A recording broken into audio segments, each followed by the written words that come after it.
Welcome to the deep dive. And right off the top, before we even really... We set the stage. Exactly. Before we set the stage, I want to make sure you know that this deep dive is part of the podcast all about information knowledge management by Gianna Stefanidis. Which is really, I mean, the absolute perfect home for the mission we're taking on today. It totally is. Yeah. And the mission today requires us to completely dismantle a dynamic that basically every professional has experienced, usually with, a very high degree of frustration. Oh, absolutely. We are taking a really close magnifying glass to the intersection of knowledge management, which we'll just call KM, and project management. All right.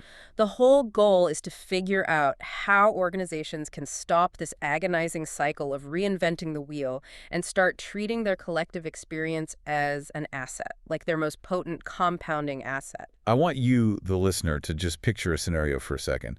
Imagine you've just wrapped up, say, 18 months on a massive, highly complex project. Like a real beast of a project. Yeah, a total beast. Your team has battled through unexpected budget cuts. You've, engineered workarounds for insane vendor delays. You've essentially bled, sweat, and cried over this deliverable. Right, and finally you get it over the finish line. Exactly. You take a breath, and then maybe a month later, you watch a totally different team down the hall spin up a brand new project. Oh no, I know where this is going. Yep. And within weeks, you watch them walk blindly into the exact same vendor delays and operational traps that you just spent a year and a half learning how to escape. It literally makes you want to pull your hair out. It does. We've all been there. It is a universal corporate pain point, honestly. And to figure out how to actually stop it, we have to look at the professionals who specialize in, well, not forgetting. Which brings us to the sources on the desk today. The stack of material we have is just fascinating. It really is. Deeply contrasting, but perfectly complementary. Right. On one side, we have this highly detailed knowledge management plan framework straight from NASA. And this isn't, it's not theoretical. No, not at all. It comes complete with their actual enforced policy directives. Specifically, NPR 7120.5E and MPD 7120.6. Right, which sounds like alphabet soup, but it's basically a masterclass in how an organization handles high-stakes, literal rocket science information. Exactly. And then alongside that, we have this brilliant perspective piece. It's written by a professional who started their career in library science and archives. Which is such a specific background. It is. And then they transition into project management. The contrast between the archivist, who thinks in terms of, centuries, and the project manager, who thinks in terms of quarterly deadlines, is exactly where the magic happens today. It really is. Because what we were really tracking today is a transformation. Right, how a modern project manager has to evolve. Yeah, from being just a mere task tracker, someone who just watches the Gantt chart and hounds people about deadlines. To becoming a true facilitator of corporate intelligence. That phrase, facilitator of corporate intelligence, is a heavy crown to wear. But before we can talk about how to wear it, we have to look at how the traditional project management model basically sets people up to fail. We really do. If we want to understand the cure, we must first accurately diagnose the disease. Right. Right.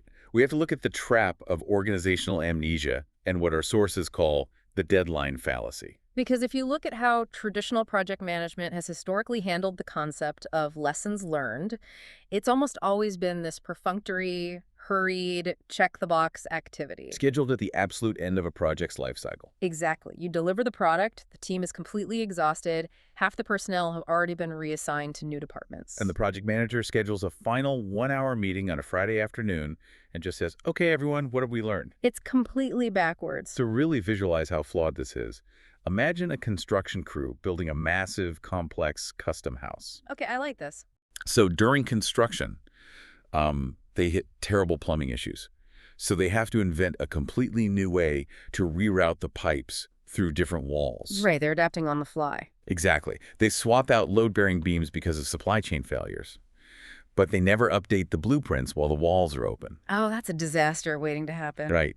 Then, a year after the house is totally finished, the drywall is up, the paint is dry, the original crew is long gone, and the lead architect sits down at a desk and tries to draw the final as-built blueprints purely from memory. Wow. wow. Yeah. That is the traditional postmortem meeting. You're trying to document the structural reality when all the vital systems are already hidden behind drywall. That is the perfect mechanistic view of the problem. You are basically trying to reverse engineer a memory. Which is So impossible to do accurately. it is. By the time that architect sits down, or by the time a project manager holds that final postmortem, the vital context is completely gone. Yep. The subtle reasons why a certain pipe was rerouted, maybe it was, a specific local zoning law or a quirk in the materials, is just lost, Human memory is notoriously fallible anyway. especially under stress, which is the default state of most project execution phases. Right. When you are stressed out, your brain doesn't record the nuanced, elegant solution you invented.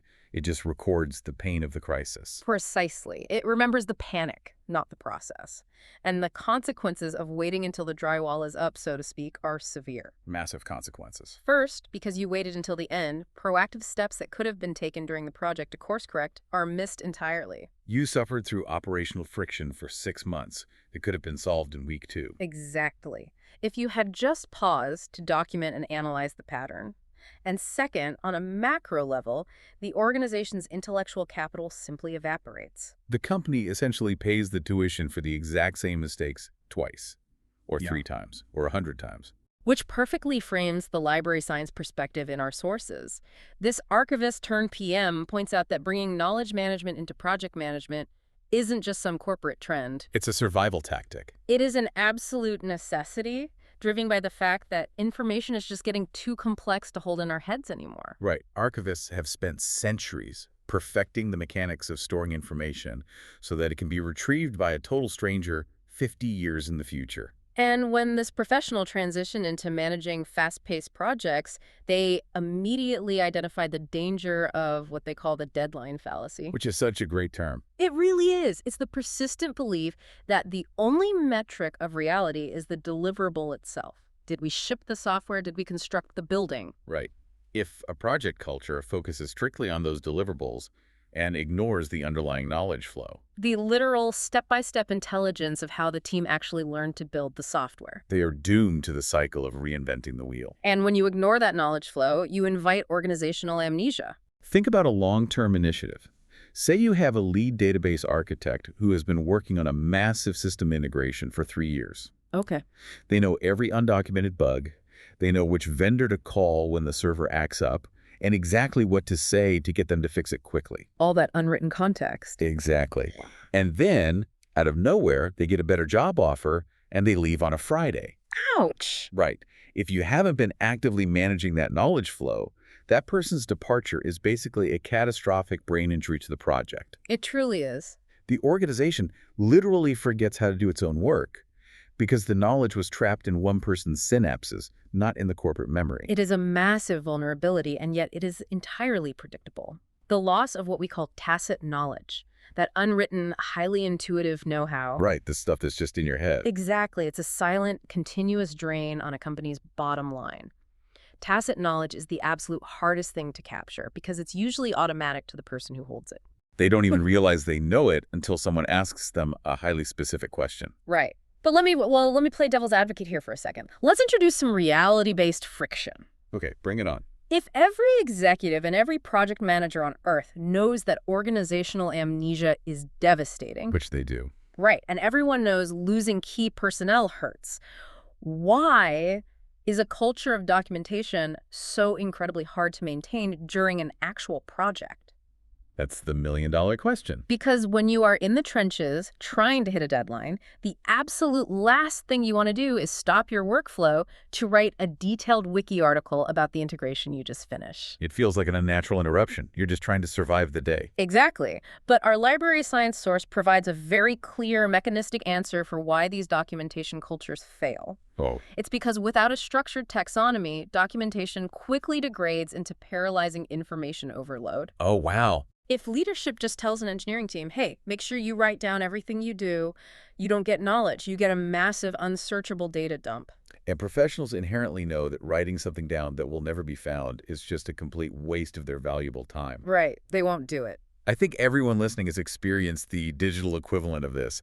It's the dreaded shared drive Oh, graveyard. the absolute worst. You go into a department folder looking for a specific process, and you're met with a folder called archivold.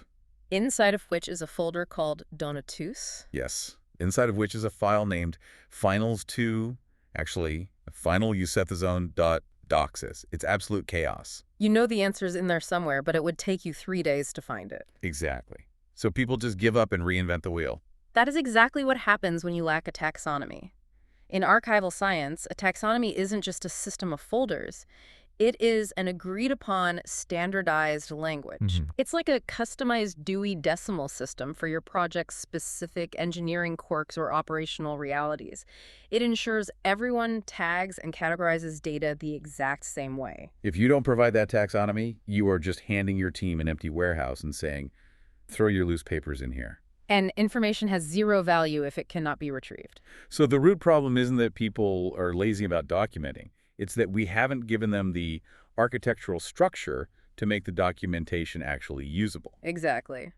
Which leads us to a massive pivot point today. Right. Because if the traditional postmortem is a failure, and if an unstructured shared drive is just an information graveyard. How do we actually force the capture of knowledge before the memory fades without completely derailing a team's momentum? To answer that, we turn to one of the most complex, high-stakes organizations on Earth, NASA. NASA operates in an environment where organizational amnesia isn't just an inconvenience, it is a multi-billion-dollar, potentially fatal risk. They literally cannot afford to forget the intricate details of how to build a specialized thruster or calibrate a deep space sensor. No, the stakes are just too high. And because of that extreme pressure, they have developed a knowledge management plan framework that systematically forces knowledge retention during the active project lifecycle. And we're going to break down the mechanics of this NASA blueprint because it is remarkably pragmatic. It really is. First, our sources make it unequivocally clear. Executing a knowledge management plan at NASA is not a suggestion. No. It is not an optional, nice-to-have HR culture initiative.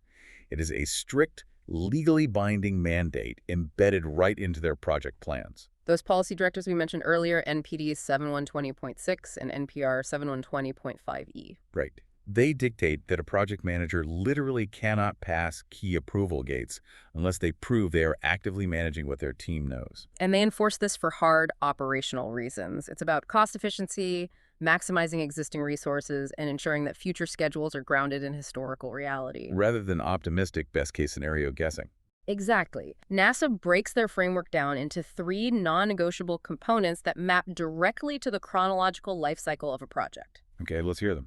Number 1, learn from other projects. Number 2, learn within the project. And number 3, share project lessons. Okay, let's dive deep into phase 1, which they call formulation. This is when the project is basically just an idea on a whiteboard before metal is ever cut. Right, the very beginning. How exactly do they execute learning from others at this early stage? It is a formalized requirement of historical review. Before a NASA team begins drafting a new structural design, they are required to consult the agency's overarching memory bank. Which is primarily the Lessons Learned Information System, or LOIS, right? Exactly. They review formal case studies of similar past missions. They must consult established Goldie rules and strict technical standards. Now, what's vital to understand here is the nature of those standards. A rule like, always use dual redundant wiring on this specific valve isn't just arbitrary bureaucratic red tape. No, not at all. That rule is the crystallized physical manifestation of a past engineering failure. Exactly. It's literally a past lesson learned that was so important it graduated into permanent policy. The rules are embedded knowledge. So by forcing the new team to actively engage with the LOIS and these historical standards during the formulation phase, NASA ensures that the new project starts from a high baseline of historical competence. Rather than starting from zero and relearning why a single wire fails in a vacuum, it saves millions of dollars right out of the gate. So formulation gets the project off the ground safely. But the second the actual building and coding starts, the perfect plan meets messy reality. And inevitably breaks. Right, the team has to adapt on the fly. So how does NASA capture the adaptations engineers are making in real time without stopping the incredibly tight launch timeline? Which is the hardest part. This brings us to phase 2, implementation. And this addresses the very core of our mission today. Proposing ways to retain knowledge during the project. Exactly. This is where we look closely at the framework developed by the Goddard Space Flight Center, or GSFC. Okay. Their Office of the Chief Knowledge Officer realized something crucial. If you ask engineers to stop working and write reports, they will resent it. And it probably just won't do it. Right. So they created a brilliant operational strategy. They embed knowledge management activities directly in the moment. In the moment. Yes. They weave them so tightly into the existing project schedule that they feel like a natural part of the engineering process itself. The sources detail some highly specific mechanisms for this, and my absolute favorite is the pause and learn session, abbreviated as PAL. Yes, the TAL sessions are incredibly effective. And these are not random optional meetings. They're systematically scheduled immediately following key decision points or major gate reviews. You make a massive decision, you pause, and you extract the intelligence from how that decision was formed. We need to clearly differentiate a pause and learn session from a traditional postmortem, though, because the mechanics are entirely different. They really are. A PAL is an immediate, highly focused reflection on a specific event, facilitated while the emotional memory and the context are still vivid. Not a year later when the drywall is up. Exactly. And crucially, it requires a specific environment to work. It's not a session to figure out whose fault a delay was. Which is hard, right? Yeah. How do they prevent it from just becoming a massive venting session where different departments point fingers at each other? They often use a neutral facilitator, someone who is not deeply embedded in the day-to-day politics of the core team, to guide the conversation. That makes sense. The facilitator asks highly specific prompts aimed at the mechanism of the work, not the personalities.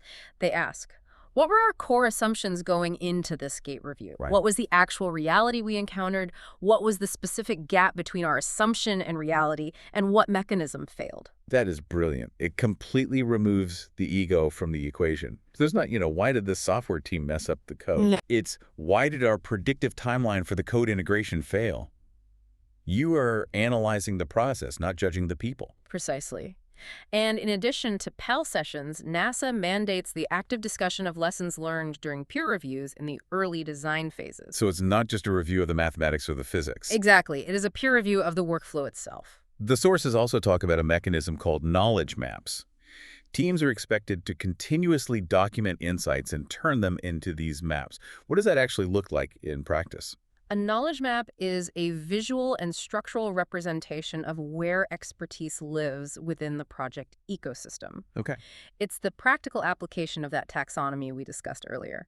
Instead of a linear list of documents, a knowledge map connects nodes of information. It's relational. Very. It links a specific engineering standard to the test data that validates it, and then links that test data to the specific engineer who ran the test. Oh, wow. So you are actively building a structured, highly navigable web of information. Exactly. If someone needs to understand a component, the map shows them exactly what document to read and exactly which human to talk to for the unwritten context. That is incredibly powerful. So we have formulation and we have implementation with these rigorous pause and learn sessions and knowledge maps. Right. Finally, we hit phase 3, closeout. This is where the project ends and they have to share the wealth back to the agency. And the timeline the sources outline here is shockingly aggressive. It is. It is entirely built around the degradation of human memory. Within 60 days of a launch or major project completion, the management team is legally required to compile their final reports, host formal knowledge-sharing workshops, and enter their finalized scrub data into the central LIS database. 60 days. Yes.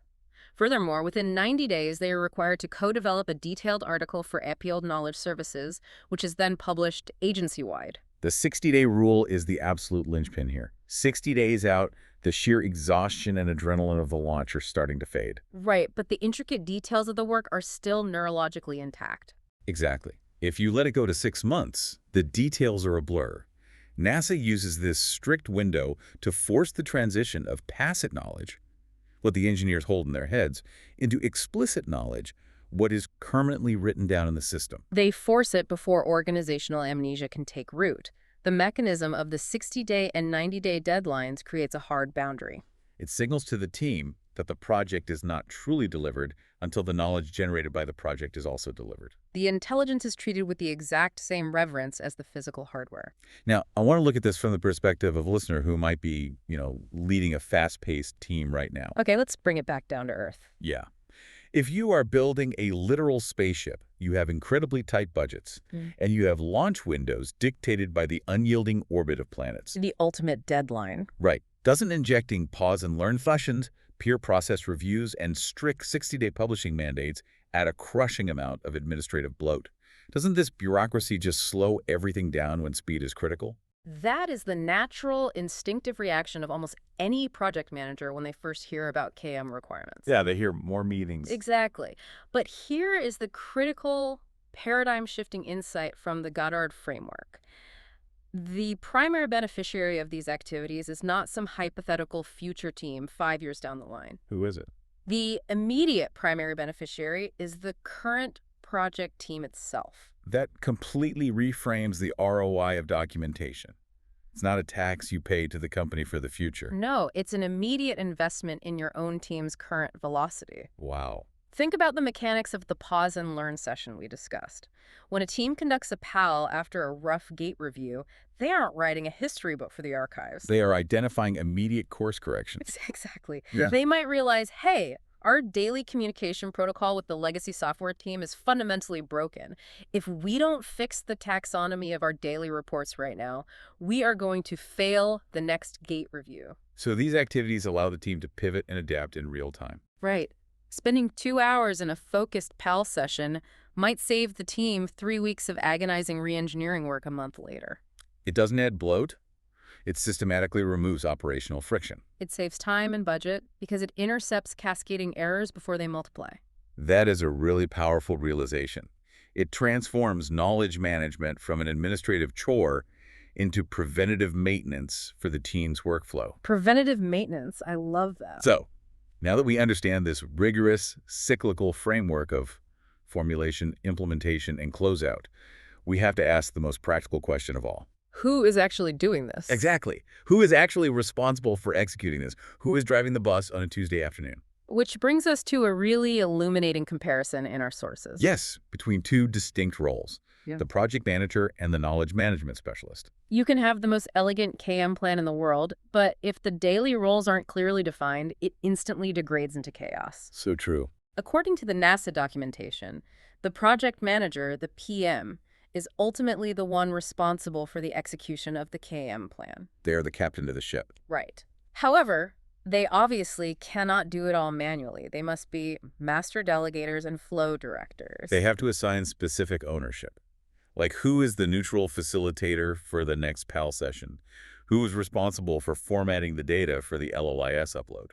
Because if the cultural responsibility is just assigned to everyone, the practical reality is that it will be done by no one. Exactly.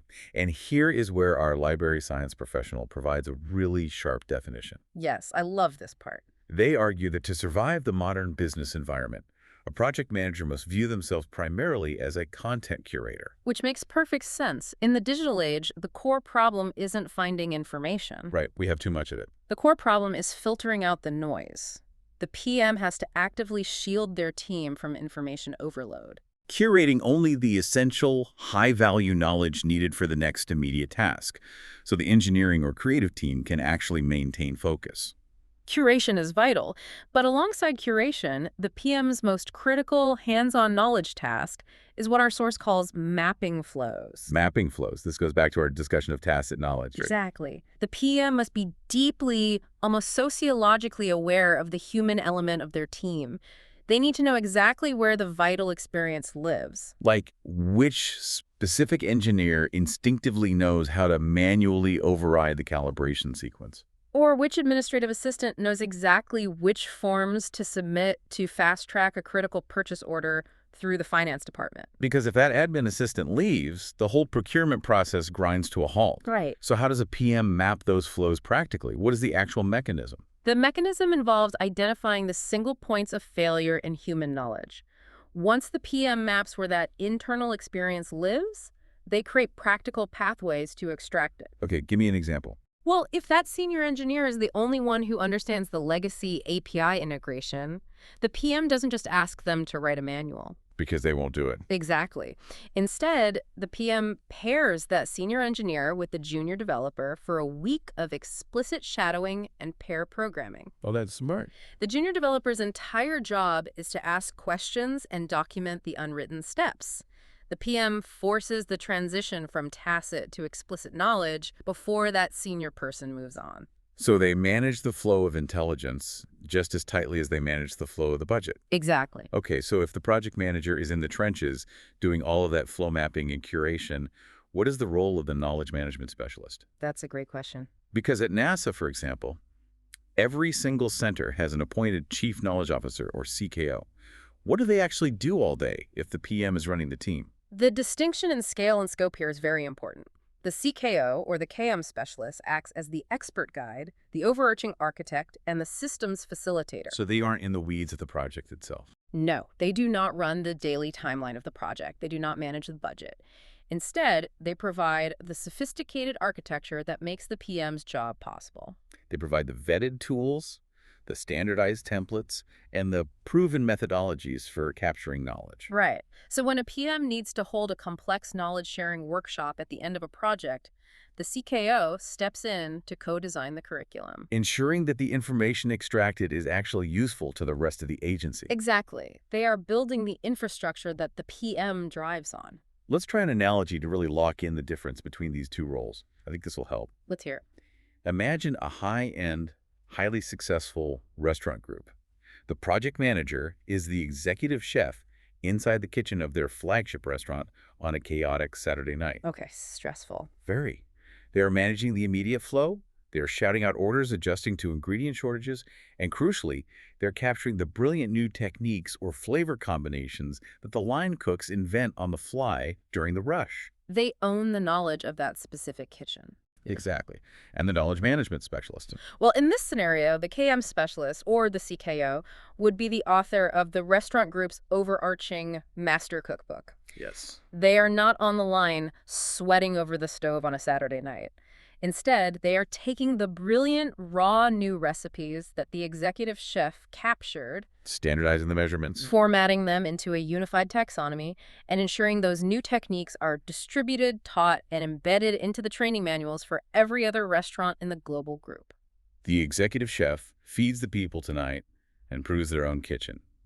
The cookbook author feeds the entire organization forever. That is a highly effective mechanistic analogy. It clearly delineates the tactical execution from the strategic archiving. It really makes the distinction clear. And if we extrapolate from that shared DNA, it perfectly explains a major trend noted by our library science source. Oh. They observed that a statistically significant number of knowledge management professionals actively hold PMP, or project management professional, certifications. Oh, that makes total sense. Doesn't it? Because when you break it down, the transferable skills between the two roles are practically identical, just applied at different altitudes. Right. Both roles require a deep structural understanding of taxonomy, how to organize chaotic inputs into logical structure. Both require relentless content curation. Both require the ability to map incredibly complex flows of information, human resources, and dependencies. It's the exact same fundamental skill set. The project manager leverages those skills to deliver a physical product or a specific service by a deadline. And the KMM specialist leverages those identical skills to deliver a permanent corporate memory. The mechanics of the work, the rigorous organizing, the filtering of noise, the structured forward planning are deeply intertwined. Our sources suggest that you really cannot be a truly effective modern project manager without utilizing core knowledge management principles. If you ignore KMM, you are just a timekeeper. Exactly. Just a task tracker. Which brings us perfectly to the final actual piece of the puzzle today. We know the theoretical framework. We've examined NASA's rigorous cyclical schedule of formulation, implementation, and closeout.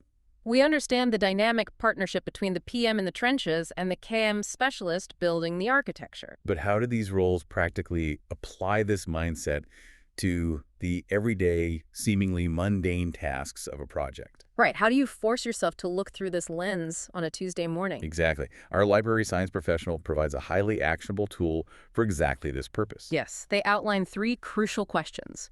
3 distinct legs of execution. And they use these to initiate absolutely any project or even any sub-process within a project. It is a mental checklist designed to force the KM mindset right into the daily workflow. Let's walk through these 3 lenses because they are incredibly practical. Lens number 1 is focused on knowledge input. The question you must ask is, what specific information and historical expertise are vital to effectively execute this particular activity? This first lens forces the team to look backward before they are allowed to move forward. It is the micro version of NASA's formulation phase. Exactly. Before a developer writes a single line of code, before a marketing team drafts a campaign, they must stop and inventory their intellectual assets. What do we already need to know to do this correctly? Who in the organization holds the context for this specific client? Where is the previous postmortem stored? It acts as a circuit breaker, preventing a team from charging blindly into a task without loading the necessary historical ammunition. You check your intellectual inventory. I love that. And then we move to lens number 2. Which focuses on value creation. The question here is, what new knowledge will be aggregated, discovered, or created as a direct result of executing this task? This represents a profound, fundamental shift in professional perspective. How so? It requires acknowledging that the ultimate product of your labor isn't just the physical deliverable or the completed spreadsheet. It is also the new, unique intelligence you generate while struggling to make it. Let's use a mundane example here to ground it. Okay. If an administrative team creates a complex, novel macro to automatically sort a difficult vendor's invoices. Right. That macro is value creation. It is organizational intellectual property. If you acknowledge that value is being created in the moment, you are drastically more likely to capture it. Exactly. The PM must realize that the macro itself is an asset that needs to be documented and saved. Because if that admin leaves, the company loses 10 hours of efficiency a week. That is such a crucial shift. You aren't just building a product, you are generating an operational manual for the future. Which brings us to lens number 3. Which for me was a massive aha moment when reading the sources. Lens 3 focuses on usability and accessibility. The critical question is, how can we ensure that the information we are generating is structured in a way that is actually useful and findable for the next person who needs it? That is the voice of the archivist, speaking loud and clear. Because, as we established earlier with our shared drive graveyard example, it does not matter how meticulously you document your processes. It does not matter how many terabytes of data you save to the cloud. Right. If the specific person who needs it cannot find it when the pressure is on. If the data isn't searchable, if it lacks necessary context, if the taxonomy is broken, the knowledge is effectively dead on arrival. If you don't build usability into the documentation from day one, you are not managing knowledge. You are simply hoarding data. It fundamentally changes how you approach writing a standard operating procedure or a final report. You aren't writing it to prove to your manager that you did the hard work. No. You are writing it as a clear, navigable instruction manual for the exact person who will be sitting in your chair doing your job 3 years from now. Exactly. You are communicating with the future. And this leads us to the ultimate paradigm shift that both the NASA framework and the library science perspective are pointing toward. We have to fundamentally redefine how we measure the success of a project as an organization. For decades, the only metrics that have truly mattered are the classic iron triangle of project management. Was the project delivered on time? Was it under budget? Was it strictly within the original scope? And while those traditional metrics are obviously critical for basic business survival, they are woefully incomplete. They really are. A project can be executed perfectly on time, and it can come in beautifully under budget. But if it achieved that by burning out the core team, relying entirely on the undocumented, heroic late-night efforts of one single individual, And generated zero reusable insights for the rest of the company. it is actually a long-term failure for the organization. It is a Pyrrhic victory. The true holistic measure of success, according to this modern convergence of fields, must explicitly include the growth of the organization's knowledge maturity. Knowledge mature. I just love that concept. It asks the ultimate question: did this specific project leave the company tangibly smarter and more capable than when it started? Did the corporate memory actually grow? If a team successfully delivers a complex product but completely fails to capture the brilliant new recipes they invented in the kitchen, to bring back our executive chef analogy, Then they only managed to feed the company for one single night. exactly. A truly successful, mature project feeds the company's operational capability for the future. It is the stark difference between a purely transactional view of work and a compounding view of work. If you implement these mechanisms correctly, if you map flows, enforce taxonomies, and utilize pause and learn sessions, Every single project acts as compound interest on your organization's baseline capability. the entire machine gets faster, it gets smarter, and most importantly, it stops repeating the exact same expensive, agonizing errors. This has been an incredibly eye-opening journey into the mechanics of how we work and how we remember. Let's do a quick structural recap of where we've been today. Good idea. We started by examining the very real, very expensive dangers of organizational amnesia and the deadline fallacy. We explored how treating lessons learned as an afterthought, like trying to draw blueprints after the drywall is up, leads to massive inefficiencies. And the total loss of critical tacit knowledge when key people leave. From there, we unpacked NASA's incredibly proactive blueprints for survival. We looked at the mechanisms they use. Forcing historical review during formulation. Capturing fresh, contextual memories in the moment during implementation with targeted pause and learn sessions and knowledge maps. And strictly enforcing the 60-day knowledge sharing window in the closeout phase to definitively prevent brain drain. And we explored the vital symbiotic partnership between project managers who must act as the boots-on-the-ground content curators and flow mappers for their specific teams. And knowledge management specialists who serves as the overarching architects of the corporate memory bank. Finally, we looked at those three practical lenses of execution, input, creation, and usability that help us completely redefine project success from merely on time and on budget to actually increasing a company's compounding knowledge maturity. It's a complete shift in how we value work. It really is. Before we wrap up, I want to remind you, our listener, that this deep dive was brought to you as part of the podcast All About Information Knowledge Management by Gianna Stefanidis. It is the absolute perfect place to continue exploring these vital concepts. It has been an absolute pleasure analyzing these sources and unpacking these mechanisms today. The intersection of these two fields is where the future of efficient work lies. I couldn't agree more. So we want to leave you with a final, slightly provocative thought to mull over as you go about your own daily work this week. Think about the last major project or process you finished. Picture the exact files, the exact emails, and the specific workarounds you used. If you were to leave your company tomorrow, would your team be able to seamlessly find the exact steps you took to succeed?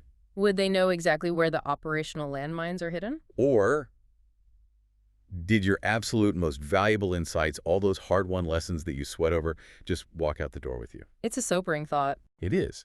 Consider how you can start acting less like a simple task tracker and more like a true facilitator of corporate intelligence starting today. Thanks for joining us on this deep dive.